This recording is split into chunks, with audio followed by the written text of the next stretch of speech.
like Kevin said, I'm going to talk about modern startup financing. I have only been practicing law for 21 years, so what's old and what's new only spans that time frame for me. But I've seen a lot of changes to the startup ecosystem. YC's been a big part of a lot of the changes to the startup ecosystem and the way that financing is done. So I picked this picture. These are called closing volumes. And every corporate lawyer who does private company or public company financing has a lot of these if they have been doing it for long enough. The legal teams used to get these bound volumes with all of the financing documents in them. They have our names on them and the date, and this doesn't happen anymore. But I just thought I saved some of mine. I thought this was a good picture for this. So a lot of you are going to already know what I'm about to talk about, but since this is startup school, I just want to give some basics. So you have a company idea, and the first thing you're going to do is form a corporation because it's a separate legal entity and it protects the founders from personal liability, right? We all know this. You can probably bootstrap it. You and your co-founders can bootstrap it for a little while, but eventually you're going to want to hire or grow, and you need money to do that. How do you do that? You can go ask your relatives for money. You can go to a bank and ask for a loan, or what most startups do is they sell a part of their company to raise money. So when you, as founders, you guys will buy common stock. That's how you become owners of your corporation. And typically you will buy common stock for a fraction of a penny. You may contribute some intellectual property as part of that purchase, but basically, you're going to be buying your stock and own 100% of it for nothing. You cannot raise a meaningful amount of money by selling common stock. So your option is to sell to investors a completely different class of stock called preferred stock. Preferred stock is more expensive. Before, another kind of basic thing, I never know what kind of terminology people know. So I thought it'd be really helpful to take a look at this. These terms right here, so first of all, financing and round, they mean exactly the same thing. Preferred equity financing, preferred stock round, preferred stock financing, Series A financing, Series seed financing, these things all basically mean the same thing. It's fundraising by selling preferred stock at a calculated specific price per share. These terms, convertible round, note round, safe financing, we're going to talk about what the safe is, early stage round, early stage financing. These are all ways to describe a fundraising event where you're not selling preferred stock or common stock, you're selling convertible securities. Convertible securities are the right to get stock in the future. It's a thing that it's not itself stock, it converts into stock later. So I think that there are about 3 things that have changed a lot over the years. And the first one is structure. And by that, I just mean that the actual document that we use for early stage fundraising has changed. And I'm going to talk about that more in a few slides. The other thing that is hugely different from the old days is access, because nowadays you can find fundraising documents online. And, they come with annotations and e-signatures, and it's just incredibly easy to get documents. Back in the olden days, the only way you could fundraise was by hiring a lawyer because there was no way to get the documents you actually needed to sell your preferred stock. And the other thing that I think has changed a lot over the years is focus. I just remember, I don't ever remember anybody ever noticing how much time it took to do these financings in the past and how much focus it took away from founders building their company. Like, I don't remember an investor or a founder ever saying like, gosh, this is taking a month and a half. I'd so much rather be building my company. I think today people notice and have figured out that it's not in anyone's best interest for people to be spending a lot of time fundraising. So it's much faster. So what hasn't changed? Preferred stock financings are no longer the way that companies do their first fundraising, but that process and those documents themselves really haven't changed over the years. And I'll talk about that a little bit more in a second, but that's pretty much the same. It's just the when that's changed. The other thing that hasn't really changed is I think there are two things that are super important to investors and to founders when they're fundraising. And those two things are valuation and dilution. So valuation is just the value of your enterprise, and dilution is stock, like how much of your company have you sold. So if you are selling investors a percentage of your company, you previously owned 100% of it. After you sell some, you're not going to own 100% of it. That's dilution.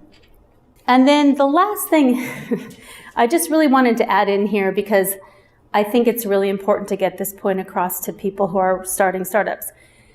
Communication with investors has always been important, because this is fundamentally about a relationship, right? Investors are giving you money, and you are being expected to take their money and turn it into $1 billion business.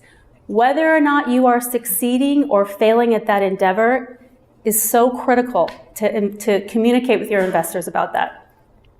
So I think that that's something that has not changed over the years. It's still super important to communicate. So as I mentioned before, the old way of raising early money was to do a Series A preferred stock financing. A is the first letter of the alphabet, so the first time that a startup would fundraise, it would be called a Series A preferred stock financing. Okay, how did it work? So we would take the valuation of your company, which is the overall value of your enterprise. You would divide it by the number of outstanding shares of capital stock. That's mostly, for a Series A financing, would just be the stock that the founders owned. And that gets you a price per share. You would take that price per share and you would sell your preferred stock to your investors. So now, back then, angel investors, I'm sure you guys have heard about angel investors, they used to aggregate into consortiums, and so they would tend to all band together and write one big check. So for your Series A financing, you would have maybe a couple of angel groups, and you would raise about $1.5 to $2 million in your Series A preferred stock round. Angel groups now write individual checks. Doesn't really happen like in consortiums anymore. Anyway, then you would negotiate the terms of the preferred stock. So the lead investor and you, the company, you'd each get your own legal counsel. The lawyers would go back and forth. They would negotiate the terms of the preferred stock, which means voting rights, liquidation rights, pro rata rights. And then you'd end up with a set of documents that go in those closing volumes. And there's about 5 of them. This took months, and it could cost anywhere in legal fees from $25,000 to $100,000.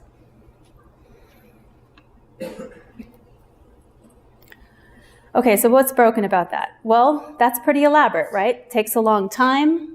It costs, I just told you, it could cost, 25 to 100K on legal fees to do this, so it's kind of a big deal. But I think that the thing that was most broken about it was how inflexible it was. Jared's probably going to touch on this. The cost of starting a company has decreased a ton over the years. Not so much for software and e-commerce companies. Not so much for hard tech companies, but software and e-commerce companies, the price of actually starting these startups has way decreased. And as a result, companies actually don't need to raise $1.5 to $2 million just to get off the ground. And having to do these long, elaborate, expensive financings was not worth it. So it just wasn't at all flexible.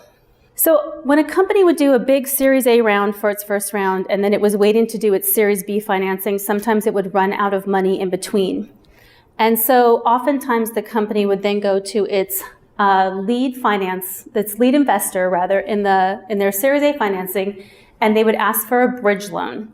A bridge loan is a debt bridge between two financings. And these involved a note purchase agreement and a convertible promissory note, and sometimes there would be common stock warrants that would go with it. But basically, it was a stopgap measure in between financings. Now again, keep in mind, these financings I just told you were long and expensive, so you aren't just doing them all the time, and this is where bridge loan financings came in. At the heart of the bridge loan was this convertible promissory note. And a convertible promissory note was a loan. It had an interest rate, it had a maturity date, it was a real note, but it also had a mechanic that would cause it to automatically convert into shares of stock when you did that next round. So if you got a bridge loan in between your Series A and your Series B, your convertible promissory notes would convert into shares of Series B when that financing happened. But along the way, and I honestly don't remember how this all came about, but people started to realize that just the convertible promissory note, not necessarily the note purchase agreement or the common stock warrants, but the convertible promissory note itself could actually be used as a standalone document, and you could use it to fund companies, and you could use it to fund not as a bridge, but actually just the very first time that a company needed money. So this became a very appealing way to do your first fundraising event, because instead of having all those documents I described in the Series A financing, instead you just had a convertible promissory note, which was obviously going to be a lot faster. It's only one document. People still hired lawyers for these convertible notes, but only negotiating one document, and you're only negotiating maybe maturity date and interest rate, lots cheaper and lots more flexible, because now instead of being, having to do this elaborate financing process and probably wanting to raise a couple $1 million to justify all that effort, you could just raise $50K from an angel. You could raise $100K from an angel, or even less. But it's still a promissory note, and a promissory note is still a loan. So it's debt. We then at YC decided that we could modernize even the convertible promissory note, and what we did is we came up with something called the SAFE. The SAFE is an acronym. It stands for Simple Agreement for Future Equity. And like the promissory note, it is one simple document. It is a convertible security. So when I showed you all those terms. It's a convertible security. It converts into stock when the company raises a priced round. You don't need to hire lawyers to do a SAFE. It's available online. And the most important part of it is that it isn't debt, which is why it needed to exist. What was broken about convertible promissory notes? They were only one document. They were cheap. They were fast. Well, because we didn't think it made any sense to use debt to sell equity. Angel investors are not lenders.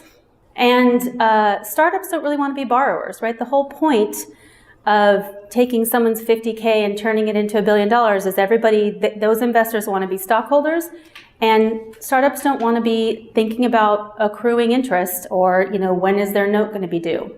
So we thought that it made a lot more sense to take all the debt part out of convertible promissory notes, but retain all of the convenience of them. So I could do an entire lecture on how to use the SAFE and what it's all about, but I've actually already done that. So there are other startup school video lectures that you guys can watch to hear a ton more about the SAFE. This is the YC page. This is the resources tab. So SAFE financing documents are at the top. We have a user guide that is kind of long, but it has a ton of really good information in it, tons of math examples to use to show you how it converts. So please visit that. Then the SAFE is only 5 pages long. It has the word simple in it, right? It's actually really easy to read. So then the question is, when do priced rounds happen? They are still the primary way that startups raise money. They're no longer the way that most startups do their first fundraising. But built into the SAFE and other convertible securities like promissory notes is the whole concept that eventually the company is going to do a priced round, and those convertible securities are going to convert into that priced round. So most often, companies will do their first fundraising on a SAFE, convertible promissory note, and then they will do a priced round afterward, and all of those SAFEs and convertible promissory notes will convert into stock. SAFEs and convertible promissory notes cannot convert unless there is a price round done eventually. So price rounds are still modern. They're just not the modern way to raise your money the first time. And also, I should mention, priced rounds, even though I was kind of laughing at them because they involve a lot of documents, and we used to put them in these leather-bound closing volumes for the lawyers to put on their bookshelves, they have actually seen some improvements as well. They are much more standard than they used to be, and they are also all 5 of the price round documents, you can get them online these days. Everyone tends to still hire a lawyer for them, but. Okay, so did we perfect modern early stage financing by introducing the SAFE and by, everybody using convertible securities to raise money the first time? And I would say we've come a long way, but I don't think it's quite perfected.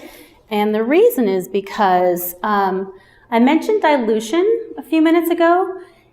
So convertible securities, because investors that hold convertible securities are not stockholders, you actually don't, it's very hard to tell how much ownership of your company you have sold when you sell a convertible security. They're not on your cap table as stockholders, right? You're still 100% owner if all you've ever done is sell convertible securities. But the day of reckoning is coming when you do your priced round and all those convertible securities convert into shares of stock. You have to keep track, and there are a ton of resources and tools on how you can keep track, but you got to do the work. There's no excuse for being surprised by realizing you sold 30% of your company to all of your angel investors. So don't let that happen to you. The other thing that is a little to be aware of with early stage fundraising using convertible securities is because it's so flexible and easy to raise custom amounts of money. You can raise $100K and decide that you can bootstrap on that for a while, and then maybe in a couple months you raise $50K because you just need a little bit more. It's very flexible, but you can end up with a ton of investors, and we call that a party round, right? Used to be that in the old days you'd maybe have 6 to 10 investors, and now you can have 25, 35 different angel investors who've given you money. That's great. You got the money. It's not a bad thing, but it can be administratively really challenging because they become stockholders when you do a price round, and then you need their consent because, corporations have stockholder consents. Kind of hard to chase down all those signatures. Again, not a bad thing, just something you got to be aware of. And finally, one of the side effects of these convertible rounds is that investors write smaller checks, they tend to, and they don't care as much about the investor. They're not stockholders yet, so they're not quite as invested. This is a double-edged sword. Sometimes investors can drive you insane, but sometimes they can be really helpful, right? They will make introductions for you. They'll help you with strategic advice. So having investors who've just written a check and gotten a convertible security as opposed to writing a really big check and being a stockholder, it can mean the difference between how much attention they pay to you. Again, can be good, can be bad, but it's just a side effect. This is my summary slide. Okay, so modern early stage rounds of financing are usually done now using convertible securities like the SAFE. Selling preferred stock in priced rounds is still modern. It still happens. It has to happen. It just tends to happen later. It tends to be your second fundraising, not your first. The whole point, as I said before, is focus. If you don't have to spend a lot of time negotiating documents, if you can get the money in the bank really fast, you can go back to building your company, which is what you want. It's what your investors want. Is specifically for this crowd, this is not San Francisco, this is Boston. What safes and convertible securities are completely common on the West Coast. I suspect that you guys will find angel investors and other people in your ecosystem out here that are less familiar with doing financings this way. So maybe a little bit of education involved. You may have investors who say, no, I've never heard of this safe. I want to do a convertible promissory note. Or you may have investors who are just like, what are you talking about? I don't do convertible securities. I'm buying preferred stock. That's what we're doing if you want my money. Kind of hard to say outside of the Silicon Valley, but for the most part, I would recommend that you approach fundraising with this idea of doing convertible securities just because it can be done so fast and so flexibly. And that is it.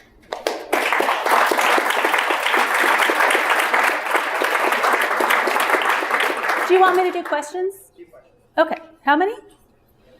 A few. Okay. Yes.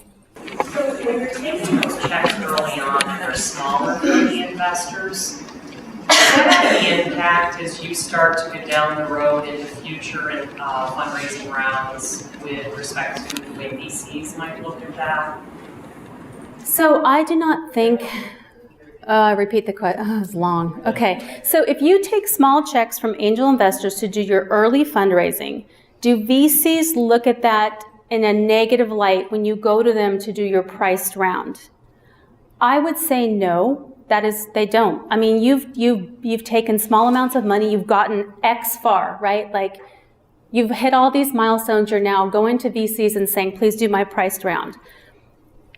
I think the fact that you raised money from angels and took some small checks just shows how focused you were on getting through that process fast and iterating and getting to the place where you can do a priced round. Yeah.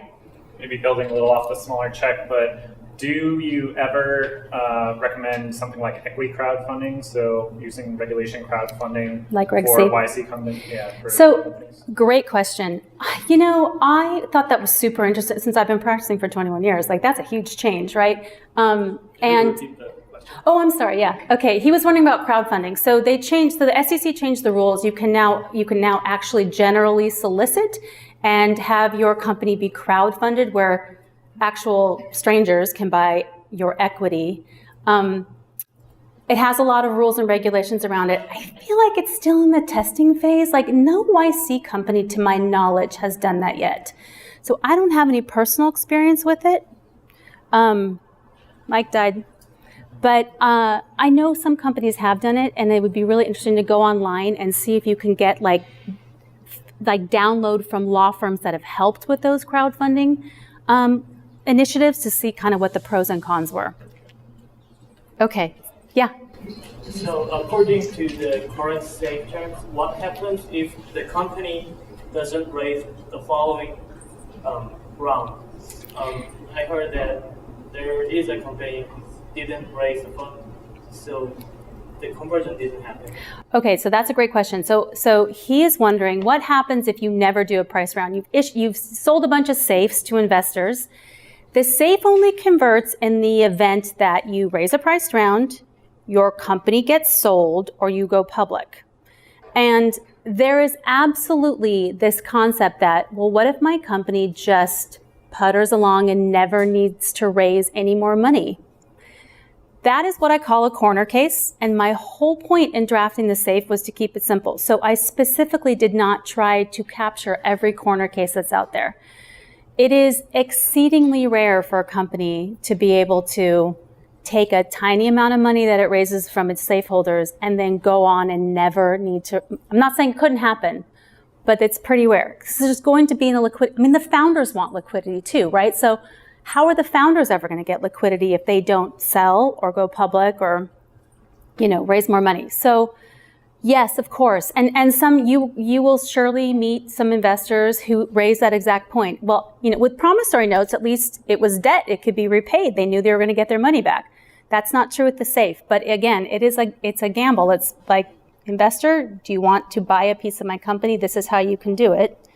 And if you don't believe that I'm ever going to raise money again, or that I'm ever going to do anything with this company, then maybe it's not the right investment, So there's a million different ways you can respond to that. But basically, in all my years of practice, I only ever had one client that had only raised one round. Companies need more money to grow. It's kind of the way I look at it. Way in the back? What's the threshold? How do you know when to use a safe versus something else instead of a monetary threshold, like $100,000 is too much for a safe or too little for a safe? Okay, what's the threshold for, how do you know which convertible security, or should you do a price round? How do you know basically what to do?